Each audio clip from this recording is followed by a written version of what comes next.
Chaque nuit, elle veille sur nous, silencieuse, immuable. Mais ce que vous voyez n'est qu'une moitié de la vérité. Depuis la Terre, la Lune nous montre toujours la même face. Un même paysage figé, une familiarité trompeuse, car derrière cette apparence tranquille se cache un territoire que nous n'avons longtemps fait qu'imaginer. Imaginez. Vous êtes debout sur une plaine silencieuse, la tête levée vers un astre familier. Sa lumière est douce, presque rassurante. Mais ce que vous contemplez, ce n'est qu'une façade. Une seule face, car l'autre, celle qui ne se montre jamais, demeure invisible. Non pas parce qu'elle se cache derrière un voile, mais parce qu'elle ne tourne jamais le dos à la Terre. C'est ce qu'on appelle la rotation synchrone. La Lune met exactement le même temps à tourner sur elle-même qu'à faire le tour de notre planète. Résultat, elle nous présente toujours la même face. Ce n'est pas un hasard, mais une conséquence des forces gravitationnelles entre la Terre et la Lune. Avec le temps, notre planète a freiné sa rotation, jusqu'à la figer dans ce balai parfait. Un phénomène naturel, et pourtant, dans l'imaginaire collectif, cela a toujours sonné comme un secret. Les anciens Grecs s'en doutaient, ils observaient que les taches sombres, ces fameuses mers lunaires, ne changeaient jamais de place. Mais ils n'avaient aucun moyen de savoir ce qu'il y avait de l'autre côté. Alors, les mythes sont nés. Certains y plaçaient des dieux endormis, d'autres des cités oubliées. Au Moyen Âge, certains penseurs suggéraient que la Lune était habitée et que ses habitants nous tournaient simplement le dos. Et puis, pendant des siècles, plus rien. L'humanité restait clouée au sol, incapable de voir cette face cachée. On savait qu'elle existait, mais elle était comme une salle verrouillée dans une maison familière. Une absence, une ombre. Ce n'est qu'au XXe siècle que les choses vont changer. En pleine guerre froide, l'exploration spatiale devient un enjeu politique. En 1959, les soviétiques lancent Luna 3, une sonde automatique. Sa mission, contourner la Lune et photographier pour la toute première fois cette moitié invisible. Et les clichés qu'elle renvoie fascinent immédiatement les scientifiques. Ce n'est pas la même Lune, pas du tout.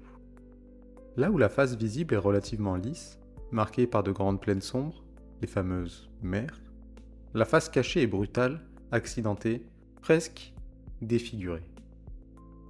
Des cratères immenses, des chaînes de montagnes, très peu de mers lunaires, comme si deux hémisphères, complètement différents, coexistaient sur un même monde.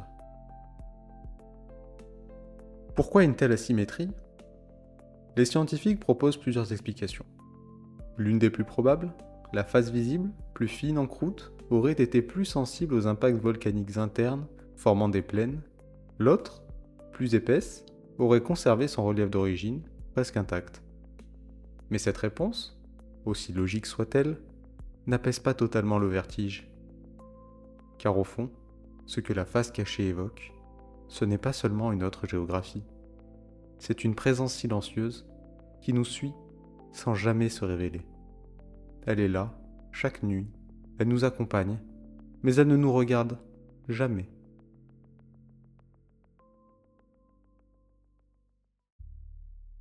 Octobre 1959, en pleine guerre froide, alors que les regards sont tournés vers les missiles et les frontières terrestres, un objet silencieux traverse l'espace. C'est la sonde Luna 3, un cylindre soviétique de 130 kg lancé dans l'ombre de la Lune. Son objectif ? Contourner l'astre et prendre les toutes premières images de ce que personne n'a jamais vu. Et elle y parvient. Pendant quelques heures, Luna 3 devient l'œil de l'humanité. Depuis l'orbite lunaire, elle photographie cette moitié inconnue, longtemps restée dans l'obscurité de notre ignorance. Le 26 octobre 1959, les clichés arrivent sur Terre. Flous, granuleux, difficilement exploitables, mais fascinants. Car ce que les scientifiques découvrent alors est inattendu, très inattendu. La face cachée de la Lune n'est pas simplement différente, elle est radicalement étrangère à ce qu'on connaissait.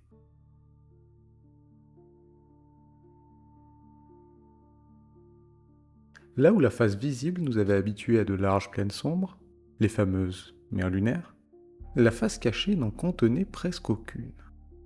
À la place, des cratères, des montagnes, des formations chaotiques, denses, agressives. Cette asymétrie surprend immédiatement les spécialistes. Pourquoi un tel contraste entre les deux hémisphères? Les premières hypothèses fusent, certains évoquent un bombardement plus intense de météorites. D'autres supposent que l'épaisseur de la croûte lunaire n'est pas la même des deux côtés. Plus la croûte est fine, plus elle laisse passer les épanchements volcaniques, formant ces fameuses mers. L'idée est séduisante, et les années suivantes viendront la confirmer. Mais, à l'époque, ces images ouvrent surtout la porte à des questions sans réponse. Et elles nourrissent aussi un imaginaire. Dans une époque marquée par la conquête spatiale, l'espionnage et la paranoïa, cette face visible de la Lune devient un réceptacle idéal pour les théories les plus étranges. Certains s'interrogent. Pourquoi une telle différence? Et surtout, que peut-on y cacher, loin des regards de la Terre? La NASA, de son côté, se montre prudente. Elle analyse les données, planifie des missions plus ambitieuses, mais il faudra attendre 1972, avec la mission Apollo 16, pour que des observations orbitales plus précises soient réalisées. Les astronautes ne posent jamais le pied sur cette zone, trop risquée, trop complexe sur le plan technique. En réalité, aucun humain n'a jamais marché sur la face cachée de la Lune, même aujourd'hui. Et cela renforce encore sa légende. Dans les années 70, de nouvelles missions soviétiques continuent de cartographier cette face inconnue. Mais malgré les progrès, l'asymétrie persiste. La face visible semble usée, adoucie, tandis que l'autre reste farouche, brute, presque intacte. Certaines zones deviennent emblématiques. Le cratère Tcholkovsky, immense, bordé d'un pic central massif. La chaîne du bassin Aitken, l'un des plus anciens reliefs du système solaire. Et plus étrange encore, certaines structures, observées sur des clichés flous, semblent trop géométriques, trop nettes. Il n'en faut pas plus pour qu'un certain fantasme prenne racine. Depuis les premières images de Luna 3 jusqu'au relevé plus précis des décennies suivantes, la face cachée de la Lune n'a cessé de fasciner. Mais au-delà de ces cratères et de ces chaînes de montagnes, certains y ont vu autre chose. Des détails étranges, des structures inexplicables, des motifs trop réguliers pour être naturels. Prenons par exemple le cratère Paracelsus C. Situé au sud-est du bassin Aitken, ce cratère secondaire semble, sur certains clichés, entouré d'angles droits, de lignes parfaitement parallèles. Pour l'œil humain, difficile de ne pas y voir des formes artificielles. Certains chercheurs amateurs parlent de structures polygonales. D'autres vont jusqu'à évoquer une base enterrée. La NASA, elle, parle d'un simple effet de perspective, des jeux d'ombre accentués par la faible résolution des images. Rien d'anormal. Mais dans les forums spécialisés, les spéculations vont bon train. Autre cas intrigant, les clichés pris par la mission Apollo 16 en orbite. Sur plusieurs images de la face cachée, des internautes ont relevé des objets brillants à la surface, semblant projeter une ombre non alignée avec la lumière solaire. Là encore, les explications officielles évoquent des reflets sur des formations rocheuses, voire des artefacts d'image. Mais certains continuent d'y voir des structures métalliques, partiellement enfouies. Et puis il y a ce récit, celui qui a enflammé Internet dans les années 2000, l'affaire Apollo 20. Selon cette légende urbaine, la NASA aurait mené une mission secrète en 1976, bien après Apollo 17, officiellement la dernière mission habitée. Cette mission fantôme aurait eu pour but d'explorer un immense vaisseau extraterrestre, échoué sur la face cachée, visible sur un cratère nommé Isaac B. Des vidéos sont même apparues en ligne, montrant soi-disant les images captées depuis l'intérieur de ce vaisseau. On y voit le corps momifié d'une entité humanoïde, surnommée Mona Lisa. Bien sûr, tout cela est une fabrication. Les vidéos ont été démontées par les experts, décors en carton, faux effets de lumière, modèles copiés sur des missions connues, mais malgré tout, cette histoire a laissé une empreinte. Parce qu'elle s'inscrit dans un imaginaire collectif, toujours prêt à combler les zones d'ombre. Et cette face cachée, justement, en regorge. Même les données radar les plus récentes ont révélé des anomalies gravitationnelles localisées, notamment près du cratère Moscoviens. Des masses plus denses que prévu, enfouies sous la surface. On les appelle des mascons, et ils restent aujourd'hui mal compris. Phénomène naturel, fragments d'astéroïdes, autre chose? Il y a aussi les signaux électromagnétiques parasites, relevés par des sondes en orbite, ou encore l'écho radio, anormalement long, capté par certaines missions lors de leur passage derrière la Lune. Rien de concluant, mais toujours assez pour alimenter le doute. Dans tout cela, il est essentiel de garder la tête froide. La majorité de ces observations ont des explications rationnelles. Reflets, résolution trop basse, artefacts optiques. Mais ce qui fascine, ce n'est pas ce que l'on comprend, c'est ce que l'on n'explique pas encore. Et surtout, ce qu'on ne peut pas vérifier nous-mêmes, car la face cachée de la Lune est, par nature, hors de portée des ondes radioterrestres. On ne peut y communiquer qu'en utilisant des relais, des satellites spécifiques. Un isolement parfait. Un territoire silencieux. Et dans ce silence, chacun projette ses propres fantasmes.